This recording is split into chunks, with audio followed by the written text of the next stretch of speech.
یہ جو انسان بدکاری اور بے حیائی کی طرف جاتا ہے نا، یہ فوراً نہیں چلا جاتا. بڑی پیاری بات علماء کہتے ہیں، پہلے آنکھ بہکتی ہے، پھر دل بہکتا ہے، پھر انسان بدکاری کی طرف جاتا ہے، پھر وہ گناہ کا بڑا کام کرتا ہے.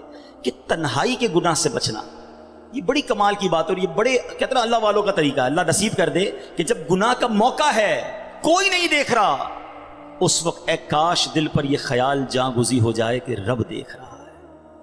ایک بار حضرت ابراہیم بن ادم رحمۃ اللہ تعالی کی بارگاہ میں ایک شخص آیا، آ کر کہتا ہے حضور میں گناہ سے نہیں بچ پاتا. پلیز ذرا غور سے سنیے گا، بہت خوبصورت کیور اور پریکاشن ہے گناہوں سے بچنے کے حوالے سے اس واقعے میں.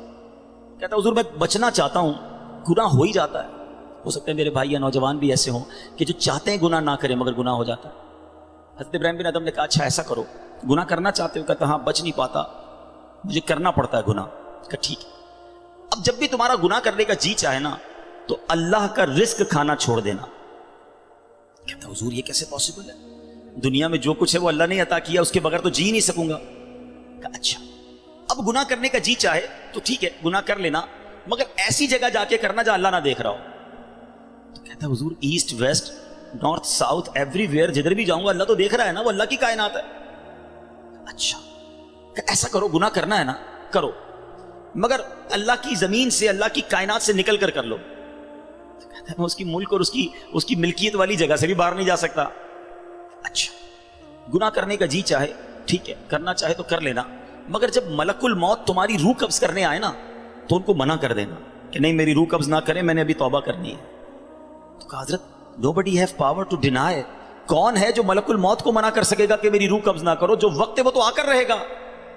فرمایا اچھا پھر ایسا کرو، گناہ جتنے کرنے کر لو، مگر قیامت کے دن جب فرشتے تمہیں جہنم کی طرف لے جانے لگے نا تو ان کو منع کر دینا کہ نہیں میں نہیں جاتا. کہا حضرت یہ کس کے پاس پاور ہے؟ وہ تو گھسیٹتے ہوئے جہنم میں لے جائیں گے، وہاں تو جو حکم ہو گیا اس پر عمل ہوگا. اب حضرت ابراہیم بن ادم نے پہلے کہتے ہیں نا مقدمہ، ایک آپ کہتے ہیں نا پہلے جزیات جمع کیے، باقاعدہ اس کا مائنڈ سیٹ بنایا، اب اسے خوبصورت سمری بیان کی. فرماتے بیٹا ایک بات سنو، تم اللہ کا رزق کھانا چھوڑ نہیں سکتے، اللہ کے ملک سے باہر جا نہیں سکتے، مرنے سے پہلے ملک الموت آئے تو ان کو منع نہیں کر سکتے، جہنم کے فرشتے تمہیں عذاب کے لیے لے جائیں تو ان کو بھی روک نہیں سکتے. جب یہ سارے کام نہیں کر سکتے تو پھر ایک کام کر لو، گناہ کرنا ہی چھوڑ دو. پھر وہ بندہ زاروں کتار رونے لگا اور کہتا ہے حضرت میں وعدہ کرتا ہوں آج کے بعد گناہ نہیں کروں گا. اے میرے بھائیوں میرے نوجوانوں، میں بہت اچھی طرح جانتا ہوں، میں آپ کی لائف گزار چکا ہوں، میں بھی اسٹوڈنٹ رہا ہوں. یہ لائف بڑی ڈیفیکلٹ ہے، شیطان اس میں بڑا حملہ کرتا ہے، نفس بڑا حملہ کرتا ہے، گناہوں کی طرف بہت کھینچتا ہے. مگر یہ ولیوں کا شیوا ہے کہ وہ جوانی میں عبادت کرے.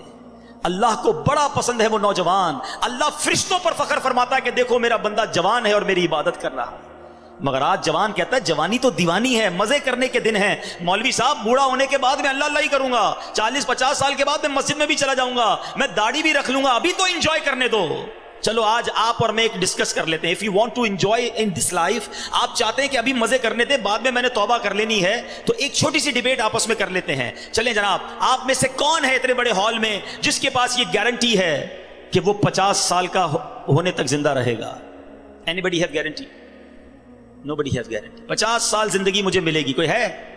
نہیں ہے. چلیں ایسا کوئی بھائی بیٹھا ہو جو بتائے جو 1 سال میں زندہ رہوں گا؟ Nobody has guarantee for live for 1 year.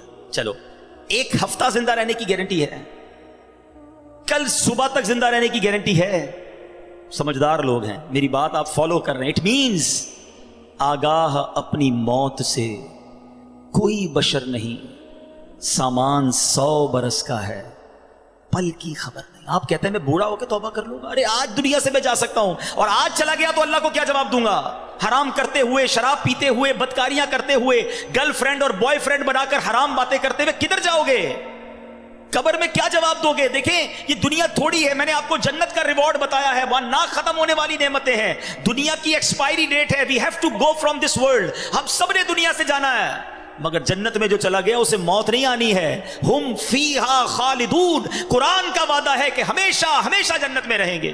تو کیوں نہ میں اس ریوارڈ کی تیاری کروں؟ یہاں نفس کہے گا تھوڑی دوستی کر لے، نفس کہے گا تھوڑی بری چیزیں دیکھ لے، انٹرنیٹ پر نئی فلم آئی ہے، فلاں جگہ کانسرٹ ہو رہا ہے، ارے سارے دوست نشہ کر رہے ہیں، تو بھی تھوڑے سے سپ لگا لے. آج اپنے آپ کو روکنا ہے، مجھے دنیا کی گندی شراب نہیں پینی، مجھے جنت کی پاکیزہ شراب پینی ہے. مجھے دنیا کی بے حیائی نہیں کرنی، گندی عورتوں اور لڑکیوں کی طرف نہیں جانا ہے. میری بہنیں اگر سن رہی ہیں وہ نیت کریں کہ ہم پردہ کریں گے، ہم بوائے فرینڈ کی طرف نہیں جائیں گے. انشاءاللہ ہم جنت کی نعمتیں حاصل کریں گے، جنت کا گھر حاصل کریں گے. یہ تھوڑی سی زندگی صبر سے گزار لو، تھوڑی سی زندگی توبہ کر لو. آج تھوڑی دیر ہال فل ہو گیا ہے، مجھے بھی پسینہ آ رہا ہے، آپ کو بھی گرمی لگ رہی ہوگی، مگر مجھے بتائیے قیامت کے دن گرمی کیسی ہوگی؟ جب 50,000 سال کا دن ہوگا، سورج 1.25 میل پر ہوگا، زمین تانبے کی ہوگی، دیر از نو شیڈو، اللہ کے عرش کے سوا پوری قیامت کے دن کوئی سایہ نہ ہوگا. سبحان اللہ. نبی پاک فرماتے ہیں جس دن اللہ کے عرش کے سوا کوئی سایہ نہ ہوگا، چند خوش نصیب ایسے ہوں گے جنہیں اللہ کے عرش کا سایہ نصیب کیا جائے گا. ان 7 قسم کے لوگوں میں ایک قسم وہ ہے کہ وہ نوجوان جس کی جوانی عبادت میں گزری، قیامت کے دن اللہ کے عرش کا سایہ نصیب ہوگا. پلیز اپنی جوانی کو بچا لو. ایک بزرگ تھے، 100 سال عمر ہو گئی، ان کی آنکھیں بھی صحیح، ان کے دانت بھی صحیح، ان کی سماعت بھی صحیح، ایوری تھنگ پرفیکٹ، جوان.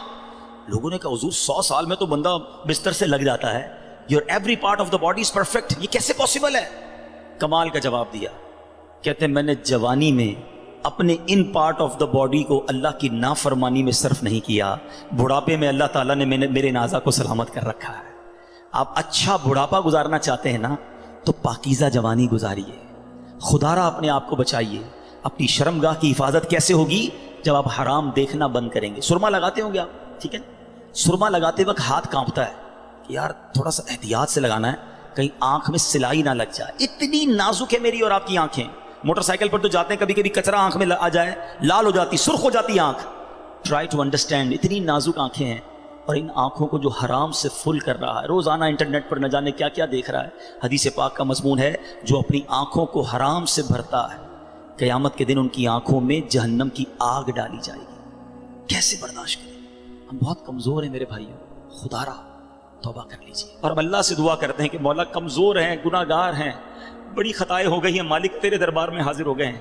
اللہ پچھلے گناہ معاف کر دے اور اگلی زندگی اچھی عطا کر دے، ہمیں نیک بنا دے. ہم آ جاتے ہیں شیطان کے واروں میں، کمزور ہیں. مالک تو طاقتور ہے، ہماری مدد کر، ہمیں حرام دیکھنے سے بچا، ہمیں حرام سننے سے بچا، ہمیں حرام بولنے سے بچا، ہمیں اپنی اعضاء کو حرام کاریوں سے بچانا نصیب فرما.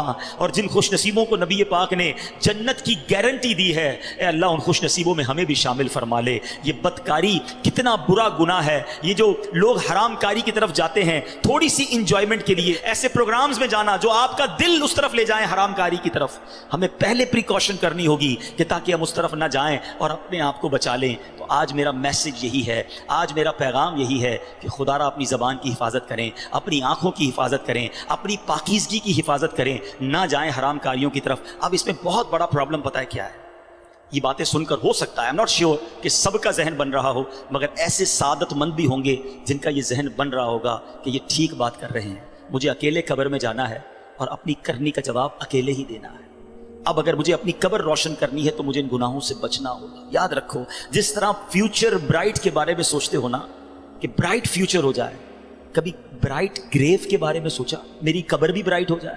کیونکہ قبر 2 طرح کی ہوگی. There are only 2 types of graves.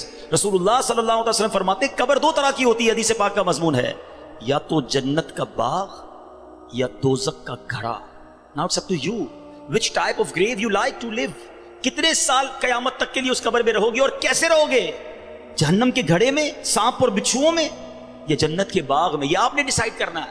اب پرابلم کیا ہے کہ اس طرح کی سپیچز، اس طرح کے پروگرامز دل پر اثر کرتے ہیں، مگر جب یہاں سے فارغ ہوں گے تو وہی دوست ہیں، وہی گیدرنگ ہے. یار چھوڑو یار، مولوی صاحب تو ڈرانے والی باتیں کر رہے تھے، پھر چلتے ہیں انجوائے کرتے ہیں.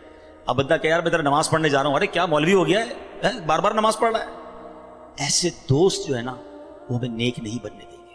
اگر آپ کا یہ ذہن بن گیا ہے کہ میں نے نیک بننا ہے، اللہ کو راضی کر کے جنت میں جانا ہے. آپ پڑھائی کے لیے کیا کرتے ہیں؟ کیا آپ نے اگر اچھے مارکس لینے ہیں تو ان ڈل دوستوں کے ساتھ بیٹھتے ہیں جو پڑھتے نہیں ہیں، یا آپ ان لوگوں کو ڈھونڈتے ہیں جو پڑھاکو ہوتے ہیں، جن کے پاس نوٹس بنے ہوئے ہوتے ہیں کہ یار ان کے ساتھ بیٹھوں گا تو اچھی سبق کی تیاری ہو جائے گی، یہ اچھے اسٹوڈنٹ سے میں بھی اچھا بن جاؤں گا. دنیا میں جب آپ کو یہ پتا ہے کہ اچھوں کی صحبت اچھا بناتی ہے، تو اگر آخرت کی تیاری کرنی ہے نا میرے بھائیوں، میرے اسلامی بھائیوں، تو آپ کو نیکوں کی صحبت اختیار کرنی ہے. وہ دوست کس کام کے جو نماز پڑھنے پر میرا مذاق ہو رہا ہے؟ مجھے تو وہ دوست چاہیے کہ میں نماز کے لیے نہ جاؤں تو مجھے یاد دلائے کہ بھائی چل دونوں بھائی نماز پڑھتے ہیں، جنت میں جانا ہے.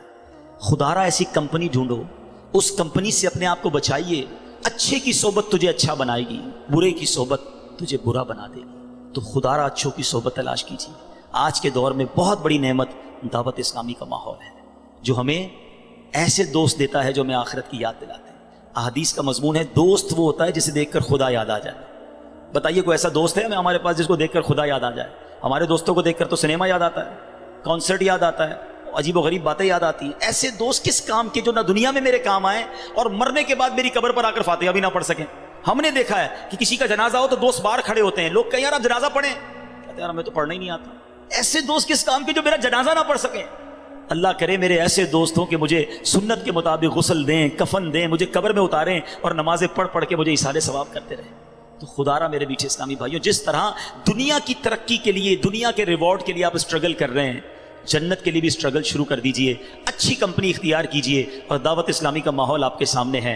ہماری بکس پڑھنا شروع کر دیں, ویب سائٹ کو وزٹ کریں, تو انشاءاللہ بہت کچھ سیکھنے والے بن جائیں گے. اللہ تعالیٰ مجھے اور آپ کو عمل کرنے کی توفیق عطا فرمائے. اپنی زبان, اپنی شرمگاہ اور دیگر زندگی اپنے پارٹس آف دا باڈی کی ہمیں حفاظت کرنے کی توفیق عطا فرمائے. مدنی چینل پابندی سے دیکھتے رہیے, انشاءاللہ اس سے بہت کچھ اس طرح کی اسپیچز سننے کو ملتی رہیں گی اور آپ کو فائدہ ہوگا. ویڈیو دیکھنے کا